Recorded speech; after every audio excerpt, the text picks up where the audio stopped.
नमस्कार दोस्तों, आप सभी का स्वागत है आपके अपने YouTube channel study with Ravi पर। दोस्तों, इस क्लास में हम उत्तराखंड करंट अफेयर्स 2024 की रिवीजन की छठी क्लास पढ़ने जा रहे हैं। दोस्तों, अब तक हमने 5 क्लासेस की हैं। अगर आपने वह क्लासें नहीं देखी हैं तो आप उन्हें जरूर देखिएगा, क्योंकि दोस्तों सभी क्लासें इंपॉर्टेंट हैं आपकी।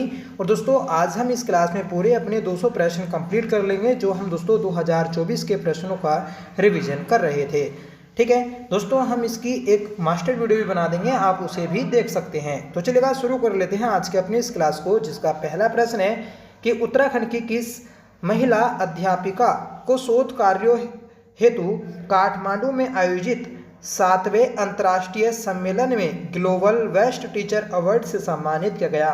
सही आंसर रहेगा ऑप्शन ए, अंजू जोशी। दोस्तों, अंजू जोशी को काठमांडू में आयोजित 7वें अंतर्राष्ट्रीय सम्मेलन में ग्लोबल बेस्ट टीचर अवार्ड से सम्मानित किया गया है। ठीक है, तो याद रखिएगा, महत्वपूर्ण है। और दोस्तों, अंजू जोशी यह आपकी अल्मोड़ा निवासी हैं।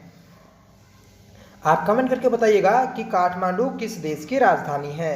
ठीक है, अगला प्रश्न है दोस्तों कि उत्तराखंड की पहली महिला सरकारी ड्राइवर होने का गौरव किसे प्राप्त हुआ?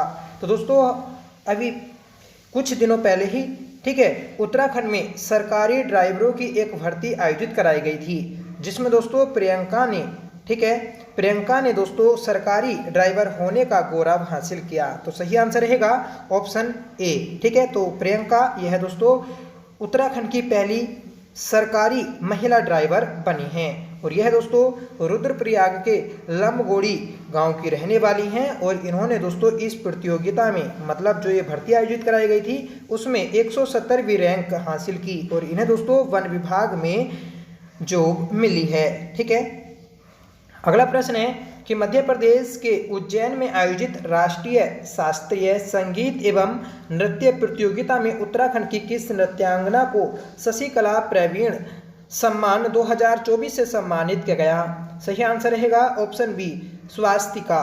तो स्वास्तिका को दोस्तों राष्ट्रीय शास्त्रीय संगीत एवं नृत्य प्रतियोगिता में शशिकला प्रवीण सम्मान 2024 से सम्मानित किया गया है। ठीक है, तो महत्वपूर्ण प्रश्न है, याद रखिएगा। अगला प्रश्न है कि अल्मोड़ा के विंसर अभ्यारण्य के बुरुज कोटिया जंगल में आग बुझाने के दौरान 4 वनकर्मियों के जिंदा जलने की दुखद घटना कब हुई थी? ये घटना दोस्तों 13 जून 2024 को घटी थी। सही आंसर रहेगा ऑप्शन डी। दोस्तों, विंसर वन्यजीव विहार यह आपका अल्मोड़ा में स्थित है, जिसकी स्थापना 1988 में हुई थी। तो इस अभ्यारण्य में ही दोस्तों आग बुझाने के दौरान 4 वनकर्मी आग में झुलस गए थे। ठीक है, तो याद रखेगा, और उनकी दोस्तों डेथ हो गई थी। अगला प्रश्न है कि रणजी ट्रॉफी और सीके नायडू ट्रॉफी में शानदार प्रदर्शन करने वाले क्रिकेट खिलाड़ी देवेंद्र बोरा का बीसीसीआई के इंडिया इमर्जिंग कैंप कोयम्बटूर के लिए चयन हुआ। इनका संबंध किस जिले से है? तो इनका संबंध दोस्तों बागेश्वर जिले से है। सही आंसर रहेगा ऑप्शन बी। ठीक है, तो याद रखना है आपको कि देवेंद्र बोरा, इनका दोस्तों बीसीसीआई के इंडिया इमर्जिंग कैंप में चयन हुआ है, और यह है आपके बागेश्वर के रहने वाले प्लेयर हैं। अगला प्रश्न है और महत्वपूर्ण है दोस्तों, पंचकुला में आयोजित 63वीं national inter state athletics championship में उत्तराखंड की बेटी अंकिता ध्यानी ने कौन सा पदक जीतकर प्रदेश का नाम रोशन किया? तो दोस्तों इस प्रतियोगिता में इन्होंने स्वर्ण पदक जीता था। सही आंसर रहेगा ऑप्शन बी, अंकिता ध्यानी। यह दोस्तों आपकी पौड़ी गढ़वाल की रहने वाली हैं, याद रखेगा। इन्होंने दोस्तों 5000 मीटर दौड़ में यह कामयाबी हासिल की है। ठीक है, तो आपको याद रखना है, महत्वपूर्ण प्रश्न है। अगला प्रश्न है कि 30 जून 2024 को उत्तराखंड के वर्तमान रजिस्ट्रार जनरल आशीष नेथानी के सेवानिवृत्त के स्थान पर किसे रजिस्ट्रार जनरल नियुक्त किया जाना प्रस्तावित है? तो दोस्तों अगले जो रजिस्ट्रार जनरल नियुक्त किए जाएंगे तो वह है आपके कहा काशा खान बनाए जाएंगे। सही आंसर रहेगा ऑप्शन डी। ठीक है, तो कह खासा खान यह दोस्तों आपके हाई कोर्ट के अगले रजिस्ट्रार जनरल नियुक्त होने वाले हैं। ठीक है, अगला प्रश्न है कि उत्तराखंड में स्थित किस नदी में लगभग 2 किलोमीटर क्षेत्रफल में एक मानव निर्मित झील का निर्माण किया जा रहा है? तो दोस्तों शंभू नदी में दोस्तों लगभग 2 किलोमीटर क्षेत्र में फैली एक मानव निर्मित झील का निर्माण किया जा रहा है। ठीक है, और शंभू नदी यह दोस्तों आपकी बागेश्वर में बहती है, जो कि पिंडर की सहायक नदी है। ठीक है, अगला प्रश्न है और महत्वपूर्ण प्रश्न है दोस्तों, ऑपरेशन बॉबी बकेट का संबंध किससे है? तो दोस्तों इस ऑपरेशन का संबंध आपका जंगलों में आग बुझाने से है। सही आंसर रहेगा ऑप्शन ए। ठीक है, तो महत्वपूर्ण प्रश्न याद रखिएगा दोस्तों, नैनीताल के जंगलों में आग को बुझाने हेतु एक विशेष अग्निशमन उपकरण है। ठीक है, बॉबी बकेट। ठीक है, तो याद रखना है, भीमताल झील से जल ले जाकर इलाकों में छिड़काव किया। ठीक है, और इसके लिए दोस्तों MI-17 हेलीकॉप्टर को तैनात किया गया था। ठीक है, तो भीमताल झील से दोस्तों जल ले जाकर जहां पर आग लगी थी उन क्षेत्रों में दोस्तों जल का छिड़काव किया गया था, और इसके लिए दोस्तों MI-17 हेलीकॉप्टर को तैनात किया गया था। अगला प्रश्न है कि इसरो के सहयोग से उत्तराखंड के किस स्थान पर अंतरिक्ष के रहस्यों से पर्दा उठाने हेतु राज्य की पहली एजुकेशनल लैब प्रस्तावित है? तो दोस्तों राज्य की पहली एजुकेशन लैब जो बनाई जाएगी तो वह आपकी रानी पोखरी जोली ग्रांट देहरादून में बनाई जाएगी। सही आंसर रहेगा हमारा ऑप्शन ए। अगला प्रश्न है कि लखनऊ में आयोजित इंडिया आइकन अवार्ड में उत्तराखंड के नैनीताल निवासी किस युवा ने मिस्टर उत्तराखंड का अवार्ड अपने नाम किया? सही आंसर है ऑप्शन ए सादत मलिक। सादत मलिक दोस्तों इन्होंने मिस्टर उत्तराखंड का अवार्ड अपने नाम किया है। ठीक है, लखनऊ में आयोजित की गई थी इंडिया आइकन अवार्ड प्रतियोगिता, और यह दोस्तों आपके नैनीताल के रहने वाले हैं। ठीक है, अगला प्रश्न है हमारा कि उत्तराखंड के किस स्थान पर टाटा समूह तथा उत्तराखंड सरकार द्वारा ताइवान के सहयोग से इलेक्ट्रॉनिक सिटी विकसित करने का लक्ष्य रखा गया है? दोस्तों ये रखा गया है आपका खुर्फिया फार्म उधम सिंह नगर में।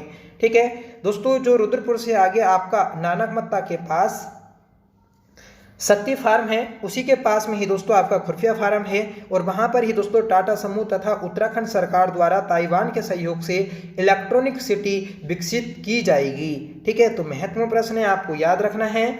अगला प्रश्न है कि उत्तराखंड के किस स्थान पर 22 से 23 जून 2024 को राष्ट्रीय साइकिल प्रतियोगिता का आयोजन किया गया? तो दोस्तों राष्ट्रीय साइकिल प्रतियोगिता का आयोजन बागेश्वर के कोसानी में किया गया था। सही आंसर रहेगा ऑप्शन सी। आपको याद रखना है कब से कब तक किया गया, तो दोस्तों 22 से 23 जून 2024 को। ठीक है, और दोस्तों इस प्रतियोगिता का जो आयोजन कराया गया था तो वह हिमालयन पर्यावरण जल स्रोत एवं पर्वतीय शिक्षा संस्थान हितैषी के द्वारा कराया गया था। तो आपको ये संस्था भी याद रखना है जिसके द्वारा दोस्तों इस प्रतियोगिता को कंडक्ट किया गया था।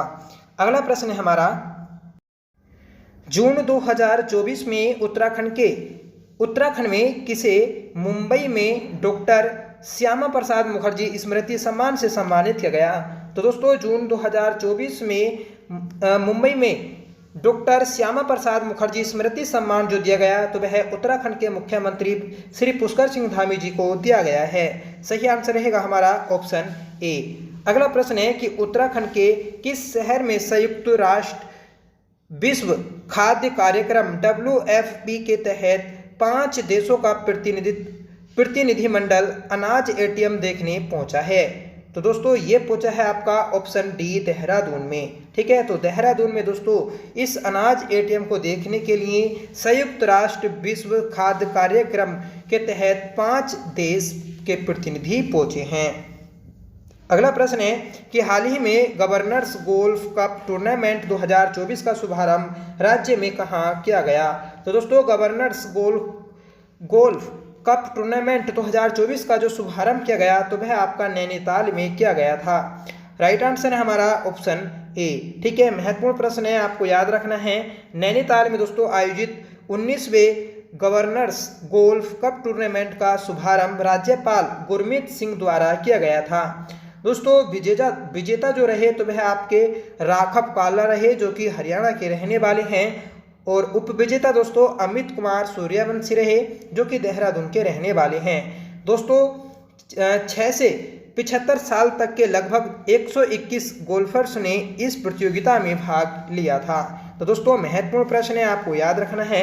अगला प्रश्न है हमारा कि राज्य के किस लोकसभा सांसद को केंद्रीय मंत्रिमंडल में सड़क एवं परिवहन राज्य मंत्री नियुक्त किया गया? तो दोस्तों ये किया गया है अजय टम्टा को। सही आंसर रहेगा हमारा ऑप्शन ए, अजय टम्टा। ये दोस्तों केंद्रीय मंत्रिमंडल में सड़क एवं परिवहन राजमार्ग राज्य मंत्री बनाए गए हैं। ठीक है, जो दोस्तों आपकी 18वीं लोकसभा चुनी गई उसी में दोस्तों यह मंत्री बनाए गए हैं।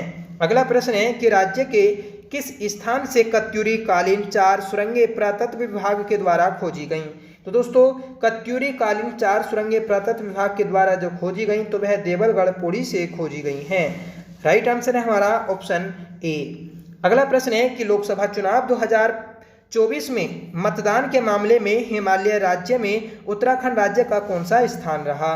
तो सही आंसर है दोस्तों ऑप्शन डी, 10वां स्थान। दोस्तों देश में 10 वर्तमान में हिमालय राज्य हैं और इन 10 हिमालय राज्यों में उत्तराखंड का अंतिम स्थान रहा है मतदान करने के मामले में। अगर आपसे पूछ लिया जाए कि पूरे देश में मतदान के मामले में उत्तराखंड का कौन सा स्थान रहा, दोस्तों 33वां स्थान रहा है। इसमें दोस्तों आपके स्टेट और यूटी दोनों शामिल हैं। ठीक है,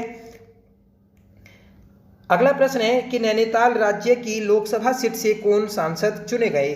तो दोस्तों नैनीताल राज्य की जो लोकसभा सीट थी यहाँ से अजय भट्ट सांसद चुने गए हैं। सही आंसर रहेगा ऑप्शन बी। दोस्तों आपको ये पता होना जरूरी है कि वर्तमान में हमारे लोकसभा सांसद कौन कौन हैं। राज्य में दोस्तों 5 लोकसभा सीटें हैं और उन लोकसभा सीटों से दोस्तों कौन कौन चुनाव जीते हैं तो वह आपको याद रखने हैं। ठीक है, उत्तराखंड के राज्यसभा सदस्य अनिल बलूनी का कार्यकाल पूरा होने के पश्चात नए राज्यसभा सदस्य कौन चुने गए? तो दोस्तों नए राज्यसभा सदस्य चुने गए हैं महेंद्र भट्ट। ये दोस्तों उत्तराखंड में भाजपा के प्रमुख थे, ठीक है, अध्यक्ष थे और इन्हें ही दोस्तों नए राज्यसभा सदस्य के रूप में चुना गया है। इन्होंने दोस्तों अनिल बलूनी की जगह ली है। अगला प्रश्न है कि राज्य की कोसिया कटोली तहसील का नाम परिवर्तित कर श्री कैची धाम करने पर मुख्यमंत्री ने मंजूरी दी। यह तहसील उत्तराखंड के किस जनपद में स्थित है? तो दोस्तों कोसिया कटोली तहसील जिसका नाम दोस्तों परिवर्तित करने के लिए मुख्यमंत्री ने अपनी मंजूरी दी, यह आपके नैनीताल डिस्ट्रिक्ट में स्थित है। सही आंसर रहेगा ऑप्शन ए। अगला प्रश्न है कि राज्य की जोशीमठ तहसील का नाम परिवर्तित कर ज्योतिर्मठ करने पर मुख्यमंत्री ने मंजूरी दी। यह तहसील दोस्तों उत्तराखंड के किस जनपद में स्थित है? तो दोस्तों ये आपकी चमोली जनपद में स्थित है। याद रखिएगा जोशीमठ, ठीक है, इसका नाम दोस्तों चेंज किया जाएगा और ज्योतिर्मठ जो इसका प्राचीन नाम था वह ही किया जाएगा। अगला प्रश्न है उत्तराखंड में राजकीय शौर्य महोत्सव का आयोजन निम्न में से किसकी स्मृति में मनाया जाता है? तो दोस्तों राजकीय शौर्य महोत्सव यह आपका भवानी दत्त की स्मृति में मनाया जाता है। सही आंसर रहेगा ऑप्शन बी। दोस्तों उत्तराखंड राज्य के प्रथम अशोक चक्र विजेता शहीद भवानी दत्त जोशी की स्मृति में चमोली जिले के थराली के चेपड़ो गांव में 3 दिवसीय राजकीय शौर्य महोत्सव का आयोजन किया गया। ठीक है, और ये कब से कब तक हुआ? तो दोस्तों 6 से 8 जून तक। इस मेले में देश के लिए शहीद होने वाले वीरों के परिवारों को सम्मानित किया जाता है। ठीक है, और दोस्तों इस मेले को मुख्यमंत्री के द्वारा राजकीय मेला भी घोषित किया जा चुका है। ठीक है, तो याद रखिएगा महत्वपूर्ण प्रश्न है। बढ़ते हैं दोस्तों अगले प्रश्न की ओर। बताना है आपको तीसरी भारतीय विश्लेषणात्मक कांग्रेस कहाँ आयोजित की गई? तो दोस्तों तीसरी भारतीय विश्लेषणात्मक कांग्रेस का आयोजन जो किया गया तो वह अपने उत्तराखंड में किया गया है। सही आंसर रहेगा ऑप्शन बी। ठीक है, तो तीसरी भारतीय विश्लेषणात्मक कांग्रेस उत्तराखंड में आयोजित की गई। ठीक है, आपको याद रखना है दोस्तों कि जो ये तीसरी भारतीय विश्लेषणात्मक कांग्रेस थी ये 5 से 7 जून 2024 तक उत्तराखंड की राजधानी देहरादून में आयोजित की गई थी। ठीक है, और इसकी थीम क्या थी? तो इसकी थीम थी दोस्तों rule of science and technology in green transitions. ठीक है, तो ये थीम आपको याद रखनी है, महत्वपूर्ण है। अगला प्रश्न है कि भारत की पहली खगोल पर्यटन नक्षत्र सभा का आयोजन कहाँ किया गया? तो दोस्तों खगोल शास्त्र से जुड़ी जो पर्यटक घटनाएं हैं, ठीक है, तो उनको दोस्तों उत्तराखंड में बढ़ावा देने के लिए इस नक्षत्र सभा का आयोजन किया गया था और ये दोस्तों मसूरी में किया गया था। सही आंसर है हमारा ऑप्शन ए। ठीक है, तो राज्य में पर्यटन को बढ़ावा देने के लिए उत्तराखंड सरकार ने मसूरी में नक्षत्र सभा नामक एक खगोल पर्यटन कार्यक्रम आयोजित किया था। ठीक है, ये कार्यक्रम दोस्तों 1 से 2 जून 2024 को मसूरी शहर में आयोजित किया गया। यह कार्यक्रम दोस्तों जॉर्ज एवरेस्ट पीक पर आयोजित किया गया। ठीक है, तो ये भी आपको याद रखना है कि जो जॉर्ज एवरेस्ट पीक है मसूरी में, उसी पर दोस्तों इसका आयोजन किया गया। अगला प्रश्न है कि चुनाव आयोग की ओर से जारी राज्यवार केंद्र शासित आंकड़ों में उत्तराखंड का देश में कौन सा स्थान है? तो दोस्तों आपको ऊपर बताया था कि जैसे हिमालयी राज्यों में उत्तराखंड का मतदान के मामले में 10वां स्थान था, उसी प्रकार दोस्तों पूरे देश के सभी राज्यों और सभी केंद्र शासित राज्यों में उत्तराखंड का 33वां स्थान है। सही आंसर है ऑप्शन ए। ठीक है, तो आपको याद रखना है, महत्वपूर्ण प्रश्न है। अगला प्रश्न है कि हरिद्वार लोकसभा सीट से कौन सांसद चुने गए? तो हरिद्वार लोकसभा सीट से दोस्तों त्रिवेंद्र सिंह रावत लोकसभा सदस्य चुने गए हैं। अजय टम्टा दोस्तों अल्मोड़ा से हैं, अजय भट्ट नैनीताल से, त्रिवेंद्र सिंह रावत यह दोस्तों आपके हरिद्वार से हैं, अनिल बलूनी ये दोस्तों पौड़ी गढ़वाल से हैं। बची दोस्तों राज्य लक्ष्मी शाह, ठीक है, जो लक्ष्मी शाह हैं तो ये दोस्तों आपकी टिहरी गढ़वाल की जो लोकसभा सीट है तो वहाँ से दोस्तों ये है सांसद बनी है। अगला प्रश्न है कि अल्मोड़ा लोकसभा सीट से कौन सांसद चुने गए? तो दोस्तों अभी आपको बताया लोकसभा सीट से अजय टम्टा सांसद चुने गए हैं।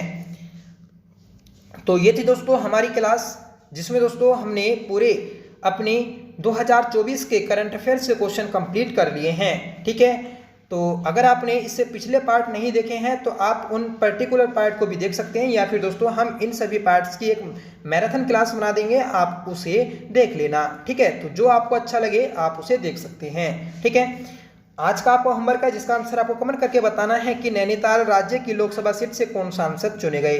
तो अभी आपको बताया था, तो आपको कमेंट करके बताना है कि इसका सही आंसर क्या रहेगा। ठीक है, तो दोस्तों आपने अभी तक वीडियो को लाइक नहीं किया है तो प्लीज़ वीडियो को लाइक करिएगा, दोस्तों में शेयर करिएगा। आप हमारे चैनल पर पहली बार विजिट कर रहे हैं तो दोस्तों चैनल को जरूर सब्सक्राइब कर लेना, आपसे मेरा रिक्वेस्ट है। तो चलिए मिलते हैं अगली क्लास के साथ, तब तक के लिए bye, thank you so much for watching, Jai Hind.